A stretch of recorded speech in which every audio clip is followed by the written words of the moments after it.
Oh, there's one more Odyssey thing, okay? If you think Helen of Troy cannot be black, you don't know history.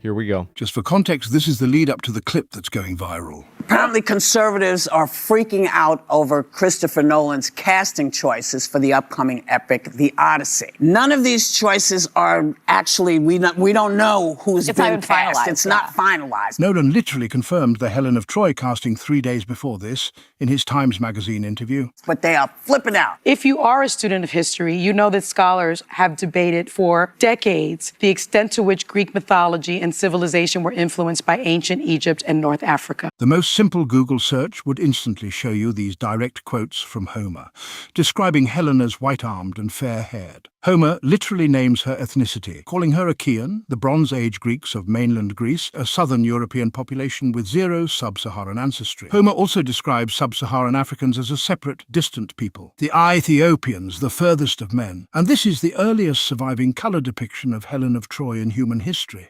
It is very clear that Andromeda is described as an Ethiopian princess. Homer himself never directly calls Andromeda an Ethiopian. That comes from later Greek and Roman sources. But either way, this only strengthens the argument, because Homer makes a direct, deliberate distinction between Ethiopians and Achaeans, and he places Helen firmly on the Achaean side. This idea was also explored in a book called Black Athena. Why does some black people have this focus around replacing historical figures and race swapping them and saying that they were black? It's so weird. Like, I see this constantly. They're trying to like rewrite history to like include people that are like them. It's a way to claim the culture. I think people should read it, which argues that classical Greek culture is heavily indebted to Afro-Asiatic and Near Eastern roots. I actually taught Greek mythology to 8th graders.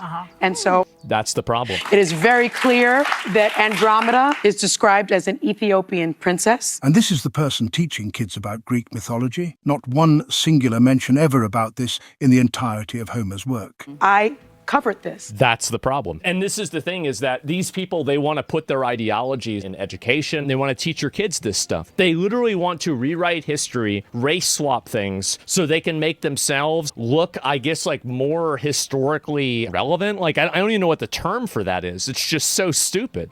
That are saying that Helen of Troy could not possibly be played by a black woman don't know history. But what does it matter? Now, my Google, every picture of a statue shows a white woman. Yeah, I wonder why. But yeah, there's just, it is this overwhelming amount of people that are trying to like, rewrite history and try to include other races of people inside of European history. A desire for control. Yeah, it's pure tribalism. I don't understand why you feel the need when there's so much going on in the world, why this is what's upsetting you. You know what, guys?